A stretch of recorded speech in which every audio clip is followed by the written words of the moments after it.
வணக்கம்.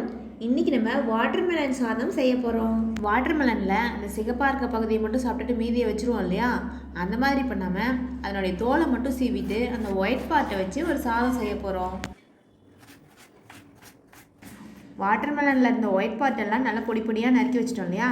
இப்போ இந்த சாதம் செய்ய ஆரம்பிக்கலாம். இந்த சாதம் செய்யறதுக்கு நெய்யும் எண்ணெயும் கலந்து சேர்த்துக்கோங்க.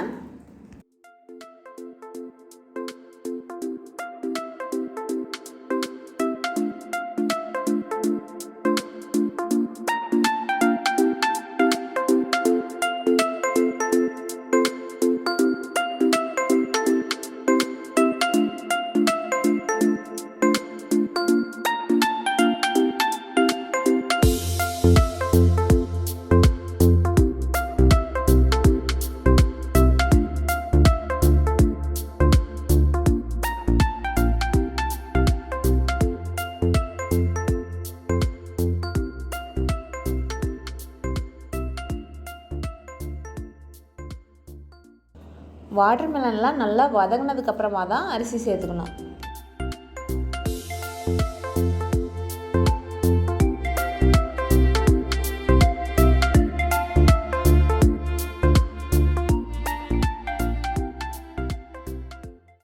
இதெல்லாம் நல்லா கலந்து விட்டுட்டு தண்ணி அளந்து ஊற்றிக்கலாம்.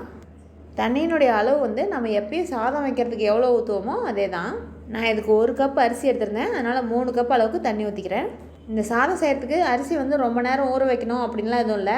நம்ம வாட்டர்மெலன் எடுத்து கட் பண்ணுவோம் இல்லையா, அதுக்கு முன்னாடி அரிசியை ஊற வச்சுட்டு செய்ய ஆரம்பித்தோம்னா கரெக்டாக இருக்கும்.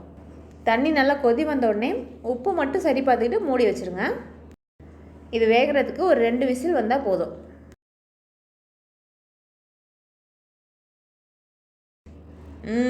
வாட்டர்மெலன் சாதம் நல்லா பக்காவாக வெந்து வந்திருக்கு.